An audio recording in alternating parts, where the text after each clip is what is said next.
Hello, राज educational blog में आपका स्वागत है। मेरा नाम है राजकुमार सिंह और आज हम बात करने वाले हैं बीटेक बीई के बारे में।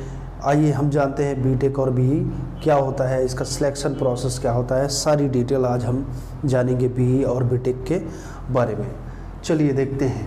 बीई और बीटेक इसका फुल फॉर्म होता है bachelor of engineering and bachelor of technology. लगभग दोनों एक ही जैसे होते हैं और इनके सिलेक्शन का प्रोसीजर भी एक ही जैसा होता है।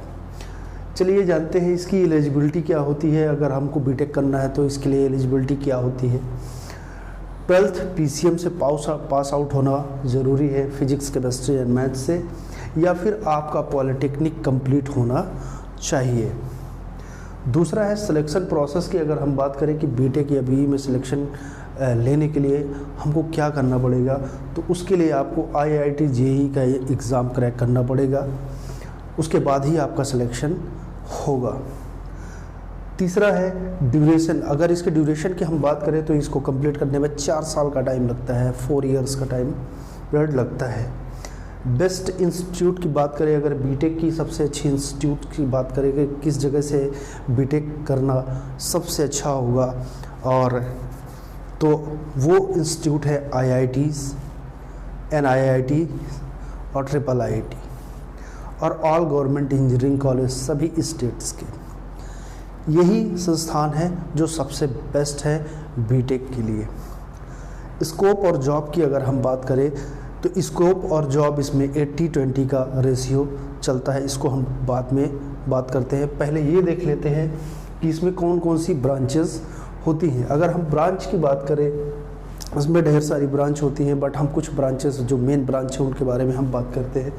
पहला है कंप्यूटर साइंस, दूसरा है information and technology IT, electronic and communication, third and mining, petroleum engineering, mechanical engineering, automobile engineering, then agriculture engineering, chemical engineering, civil engineering, aeronautical engineering.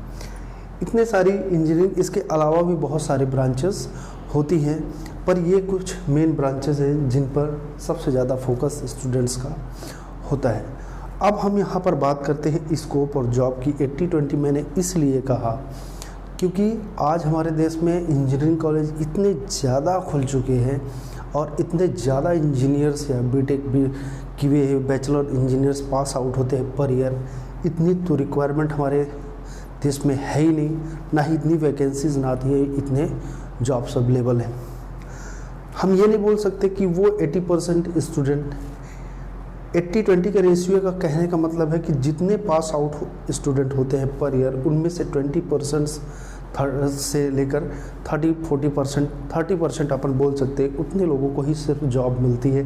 बाकी 70 to 80% स्टूडेंट्स को जॉब नहीं मिलती, या तो वो दूसरे फील्ड में वर्क कर रहे होते हैं या दूसरे अपने सब्जेक्ट से कहीं अलग दूसरी जगह काम कर रहे होते हैं, या फिर उनको जॉब्स नहीं मिलती हैं।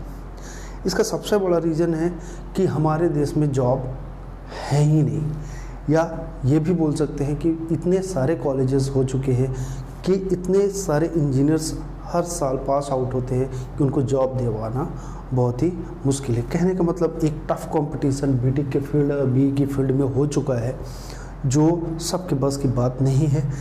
हाँ, अगर हमारा माइंडसेट, हम किस माइंडसेट के साथ बीई या बीटेक करते हैं। मैं ये नहीं कहता बीई बीटेक करना जो लोग करते हैं या जिनके पास जॉब नहीं करने के बाद भी जॉब नहीं होती तो वो पढ़े लिखे नहीं होते या उनको नॉलेज नहीं होता। नॉलेज सब कुछ होता है, लेकिन जब उतनी वैकेंसी ही नहीं निकलेगी तो हम क्या कर सकते हैं। तो अगर आप बीई या बीटेक करना चाहते हैं तो आपको सोच समझकर बीई और बीटेक करना होगा।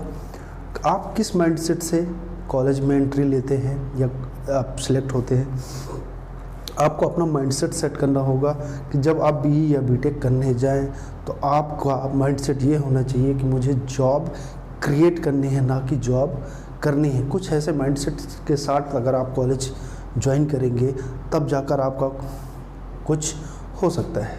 और एक तरीके से चूँकि बहुत से इंजीनियरिंग कॉलेज जो प्राइवेट इंजीनियरिंग कॉलेज होते हैं वहाँ पर डायरेक्ट एडमिशन 12th के बाद हो जाते हैं, उसमें आईआईटी जेईई क्रैक करने की ज़रूरत नहीं पड़ती है और किसी का भी एडमिशन हो जाता है। ये भी एक ड्रॉबैक है बीटेक का, जिसमें डायरेक्ट एडमिशन हो जाते हैं, इसलिए उनको जॉब्स वगैरह नहीं मिलती है। अगर ये देखा जाए, अगर आपको जॉब सिक्योरिटी चाहिए तो आपको IIT JEE क्रैक करना होगा। अगर आप इस एग्ज़ाम को क्रैक करते हैं और देश की सबसे हाईएस्ट इंस्टीट्यूशन में अगर आपको एडमिशन्स मिलते हैं तो नो डाउट आपको जॉब्स मिलेगी और आपकी सोच भी बदलेगी, चेंज होगी। क्योंकि यहाँ पर सिक्योरिटी तो है, लेकिन बाकी कॉलेजेस में सिर्फ और सिर्फ डिग्री मिलती है, इसके अलावा कुछ भी नहीं।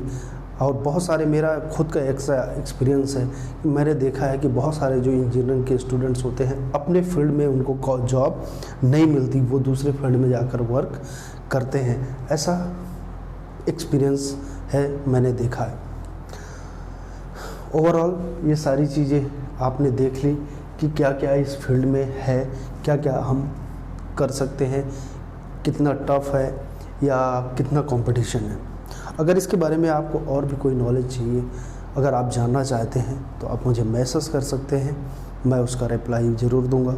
और अगर आप ये चाहते हैं कि इसके आगे भी मैं और इस पर एक आगे भी वीडियो बनाऊं तो आप मुझे मैसेज कर सकते हैं प्लीज़।